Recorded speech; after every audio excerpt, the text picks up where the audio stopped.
우리 역사상 똑바로 처신한 외척은 거의 없습니다. 그러니까 그래? 같은 레벨에서 일 못하겠다고? 좋아. 그럼 아예 그냥 국상으로 하자. 절대 권력은 절대 부패합니다.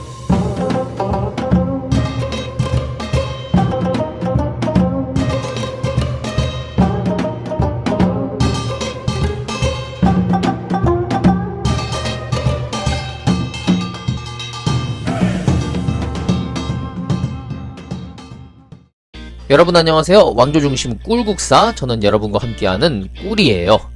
자, 지난 시간부터 계속 우리 지금 이제 고구려의 역사들 쭉 짚어오고 있습니다. 고구려의 2대 왕이었던 유리왕, 또 3대 대무신왕, 또 6대 태조왕이 계속해서 영토를 확장해왔죠. 처음에 동명성왕이 졸본에서부터 시작했는데 이것을 점점 늘려서 또 중국을 상대로 전쟁을 과감하게 해서 영토를 크게 확장을 시켰습니다. 그러는 가운데 대무신왕, 태조왕, 고조선의 고토를 회복하기 위해 많은 노력을 했죠. 실제로 태조왕 때는 화북평야, 또 산동반도 이렇게 옛 고조선 영토 또는 그 이상을 이렇게 우리 땅으로 획득하는 그런 결과도 있었습니다. 물론 그 영토가 계속해서 유지되지는 않아요. 나중에 또 이렇게 다시 또 전쟁을 통해서 뺏기기도 하고 그렇습니다만은 그렇게 역사가 진행된다는 점 아시면 되겠습니다. 그리고 이제 지난 시간에는 태조왕에 이어서 7대 차대왕 그리고 8대 신대왕에 대해서 잠시 언급을 했었죠. 그래서 차대왕 같은 경우에는 이제 고구려 3대 수군 중의 하나로 수많은 사람들을 죽이다가 결국 신하였던 명림답구에 손을 들었고요. 뒤를 이은 8대 신대왕 때는 최초로 국상이란 제도, 이제 조선시대로 치면 영의정, 오늘날로 치면 총리와 같은 그런 자리를 신설해서 거기에 명림답부가 앉게 됩니다. 그래서 이제 신대왕을 도와서 굉장히 선정을 펼치는데요. 그런 가운데 한나라가 쳐들어왔을 때 이 좌원대첩, 좌원에서 커다란 전쟁을 벌였죠. 백성들을 전부 성 안으로 집어넣고 밖에 있는 전부 다 쫄쫄 굶긴 다음에 돌아가게 되니까 그 뒤를 쳐서 아주 커다란 승리를 거뒀던 그 좌원대첩 이야기까지 나눠봤습니다. 그리고 나서 이 태조왕 때부터 연호를 쓰기 시작했는데 이 연호 그리고 또 묘호가 어떤 의미인지 잠시 또 지난 시간에 따로 시간을 내서 나눠봤습니다. 자, 이제 신대왕의 뒤를 이어서 제9대 고국천왕 되겠습니다. 자, 먼저 8대 신대왕의 가계도부터 좀 볼게요. 발기라고 하는 왕자가 있죠. 그리고 이제 그 둘째가 9대 고국천왕 되겠습니다. 신대왕의 둘째 아들이에요.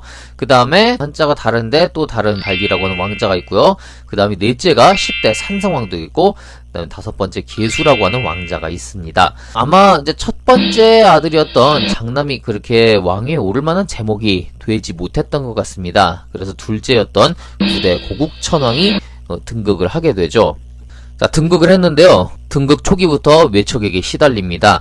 자, 여기서 이제 외척이라는 말을 좀 주목을 해볼 필요가 있는데요. 외척, 왕의 처가나 또는 외가를 의미하게 됩니다. 자, 그러니까 왕의 이제 왕비 집안이 됐든지 또는 왕의 어머니 집안, 때로는 이제 할머니 집안이 될 수도 있을 겁니다. 그러니까 어쨌든 왕과 그 사돈을 맺고 있는 아주 가까운 집안이다 보니까 당연히 온갖 권력, 또 재물, 또 사람들의 아부가 뒤따르겠죠. 권력이 자연히 뒤따르니까 사람들이 다 모이게 되는 겁니다. 그렇다 보면은 그런 권력이 있으면은 그걸 가지고 왕을 잘 도와서 또 조정을 잘 쇄신하고 이렇게 백성을 위한 많은 정치를 그 힘을 가지고 써야 되는데 문제는 우리 역사상 똑바로 처신한 외척은 거의 없습니다. 문제의 근원이 돼서 나라를 다 뒤흔든다든지 예를 들면은 이제 조선시대로 가면은 명종 때 문정왕후 아시죠? 명종 어머니였던 문정왕후 동생 윤원영과 함께 나라를 다 말아먹었습니다. 그래서 임꺽정의 난이라든지 이런 난이 일어나는 거고요.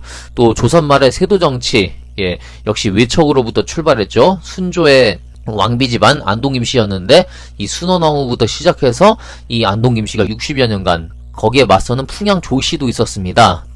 나라를 망조로 이끌고 갔던 두 집안이었습니다.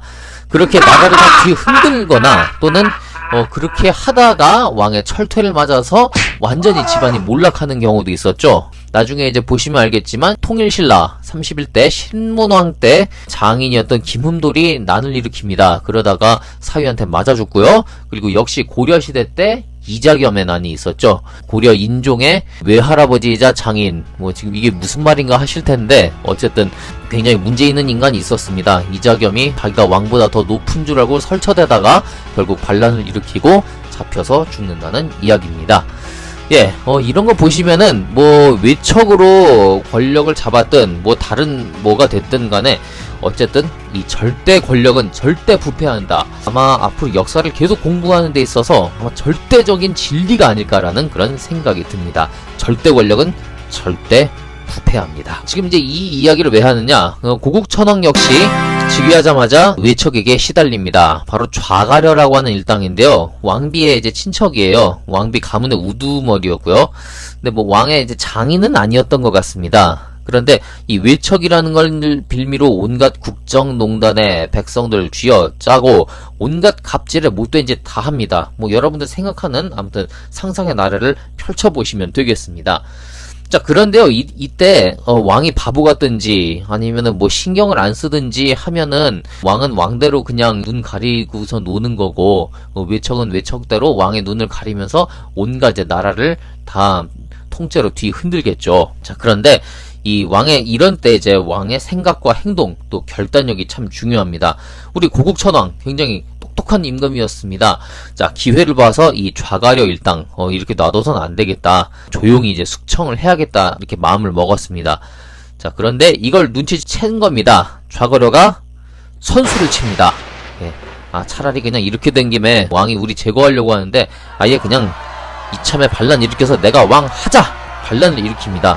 뭐 조금만 자기가 지금 힘이 세니까 조금만 해보면은 뭐 왕도 갈아치우고 자기가 왕이 될 것 같았거든요. 사람이요, 이게 권력이 점점 높아지고 뭐 사람들이 자기를 우러러 보다 보면은 이렇게 눈에 뵈는 게 없어지는 것 같아요.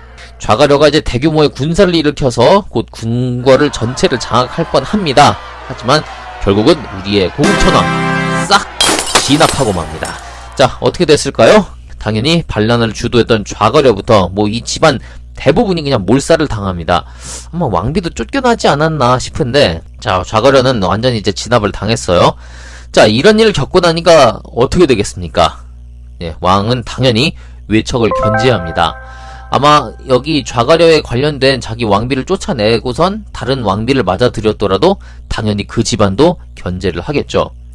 그리고 이제 지금까지 보면요, 고구려 같은 경우에 뭐 백제 신라도 마찬가지입니다만은 사람을 이제 뽑아서 그 신하를 쓰는 게 사람을 이렇게 정확한 인사 시스템에 의해서 뽑아 쓰는 게 아니라 그 핏줄로 연결된 그런 사람들, 그 라인들을 이제 데려다 쓰는 겁니다. 자, 지난 시간에 그 오부 이야기 잠깐 했었죠. 고구려 오부 있었는데요. 예, 왕을 중심으로 왕은 계류부고요. 동쪽에 있는 순노부, 북쪽에 전노부, 서쪽에 소노부, 남쪽에 관노부 이렇게 있습니다. 이 오부에서 한쪽으로만 치우치면 안 되니까, 그러니까 왕은 계류부에서 나오고 왕비는 전노부에서 나왔다 그래요. 그럼 이제 그럼 나머지 이제 집안이 되겠죠. 집안 내지는 뭐 이게 세력이 될 수 있는데 여기서 적절히 골라서 사람을 쓰는 겁니다. 적절히 뽑아 쓰는 식이고, 그러니까 이제 이 중에 뭐 이렇게 라인을 따라서 이렇게 오고 뭐 이러겠죠. 그러다 보면 궁궐 안에서도 뭔가 이제 라인이 형성이 될 거고. 자, 그렇게 해서 관리가 되는 방식이었는데, 그러니까 이게 능력 중심이 아니라 적당히 이게 집안 따라서 나눠 먹기입니다. 뭐 삼국시대는 다 이랬습니다. 이렇게 사람을 뽑는 시스템이 완비가 안 돼 있다 보니까 그냥 이런 식으로 적절히 사람 뽑아다 쓰는 건데, 고국천왕이 생각을 하죠. 이렇게 사람을 뽑아서는 안 되겠다. 이족들 인맥만 믿었다가는 나중에 또 좌가려 같은 놈 또 나오겠다 싶어서 실력 있고 또 자신에게만 충성을 바칠 수 있는, 또 그러면서도 진정으로 백성을 생각할 줄 아는 그런 인재를 뽑으려고 했습니다. 그렇다고 뭐 시험을 봐서 뽑느냐? 이때는 시험 제도 같은 게 없어요. 과거 시험 같은 그런 제도가 없었고요. 그런 과거 제도는 나중에 고려 시대나 돼야지 나온다는 점 참고로 말씀을 드립니다. 고국천왕이 곧바로 이제 신하들한테 괜찮은 인재 좀 추천해봐라. 니네 데리고 있는 뭐 관노부, 소노부 그런 거 신경 쓰지 말고 인재 좀 추천을 해봐라. 그래서 일단 신하들이 처음에 안류라고 하는 사람을 데려옵니다. 그런데 이 사람이 왔는데 사양을 해요.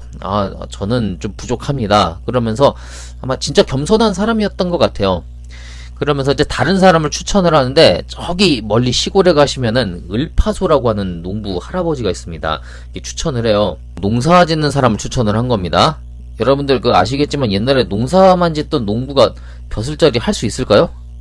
거의 뭐 불가능합니다. 뭐 농부가 뭐 글 공부를 할 기회가 있었겠습니까? 뭐 물론 공부하는 사람도 있었겠지만 있을 수가 없는 얘기인데, 이 울파소라는 사람이 농부였지만 굉장히 사려 깊고 또 똑똑해서 그 주변 주민들로부터 신망을 받던 그런 어르신이었다고 합니다. 궁금하죠?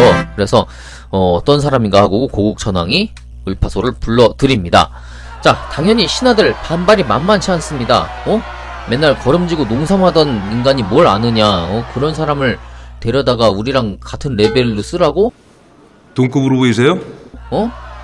그러니까 이제 처음에 그 중회 대부라고 하는 조금 약간 이제 고급 직책을 이제 제안을 했어요. 고국천왕이 이제 데려다가 이제 중회 대부로 쓰려고 하니까 다른 신하들이 막 반발을 하는 겁니다. 막 맨날 걸음이나 지던 인간이랑 우리가 어떻게 같이 얼굴을 맞대고 정사를 논하느냐. 그러니까 그래? 같은 레벨에서 일 못하겠다고? 좋아. 그럼 아예 그냥 국상으로 하자. 오히려 레벨을 더 높여주네요. 국상이면 지난 시간에 얘기했죠. 명림답부. 나라의 이제 영의정 같은 그런 위치에 있었습니다. 이제 국상으로 아예 그냥 임명을 해버립니다. 그러면서 앞으로 울파소 시키는 대로 다 해! 이렇게 나가는 겁니다. 자, 신하들이 굉장히 반발을 하지만 이미 이전에 이제 그 반란을 한번 경험을 했어요. 그러니까 신하들을 완전히 못 믿습니다. 그리고 어떻게든 신하들을 찍어 누르고 자기가 왕권을 강하게 행사를 해야 이 나라가 돌아간다라는 거를 알고 있습니다. 신하들한테 절대 안 져요. 그래서 울파소를 국상에다가 이제 임명을 하고 함께 개혁 정치를 이루어 나갑니다. 자, 울파소와 함께 첫 번째로 했던 것이 이 오부를 개편합니다. 보시면 지금 동서남북으로 개편했다. 어떤 건지 한번 볼게요. 자, 고구려의 오부, 원래 이제 왕 계루부를 중심으로 아까도 설명드렸죠? 순노부, 관노부, 소노부, 전로부. 전로부에서 이제 왕비가 계속 뽑힙니다. 이렇게 됐는데요. 지금까지 보면은 좀 토속적이고 원래부터 옛날부터 있었던 이름, 뭔가 나쁘게 얘기하면 좀 촌스러운 그런 느낌도 있습니다. 자, 이거를 이름을 바꿔요. 순노부를 동부로, 소노부를 서부로, 관노부를 남부로, 전로부를 북부로. 예, 간단하죠? 동서남북 해가지고 사부로 만듭니다. 그러니까 이게 뭐 이름 바꾼 게 뭐가 의미가 있느냐? 근데 뭔가 좀 전문적인 느낌이 있어요.